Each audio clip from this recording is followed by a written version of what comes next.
人讲合作山猪条的陷阱，常常拢会造成台湾乌熊这寡动物受困死亡。就有动保团体发起要全面禁止山猪条的公道联署，今仔日将第一阶段大约5400份的联署书送去到中选会，希望会当顺利成案，嘛呼吁大家都要重视这个议题。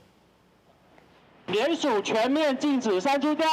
大声喊口号，希望社会大众会当重视这种叫做山猪条的金属质特色的限制危害的问题。真侪动保团体发起全面禁止山猪条的公道联署，因认为山猪条的杀伤力真强，动物拢受害，就算是改良式的山猪条，杀伤力同款真可行。不管是台湾黑熊，不管是石虎、山羌。 或者是甚至来到猕猴，我们的同伴动物猫跟狗，其实它只要碰到它，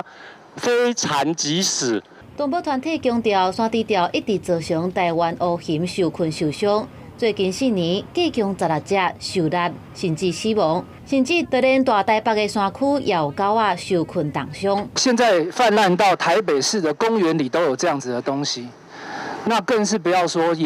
这个山林里面野生动物的呐喊，大家都没有听到。为着让政府知影严重性，动保团体10日下甲第一阶段收到的大约5400份的联署书送到中选会，希望会当顺利成案。林业保育署认为，金属套索仍然是防治野生动物危害农作及原住民传统狩猎之重要工具。目前也没有其他的更有效且安全的工具可以取代。 我们将会持续推动改良式猎具的普及使用。对此，农业部强调讲，金属质特色的限制，有关是防止野生动物危害农作物的重要的物件，也是原住民传统拍蜡的重要工具。目前无其他更较有效的工具会当取代，会继续推广改良式的工具使用，来渐渐甲因取代。记者综合报道。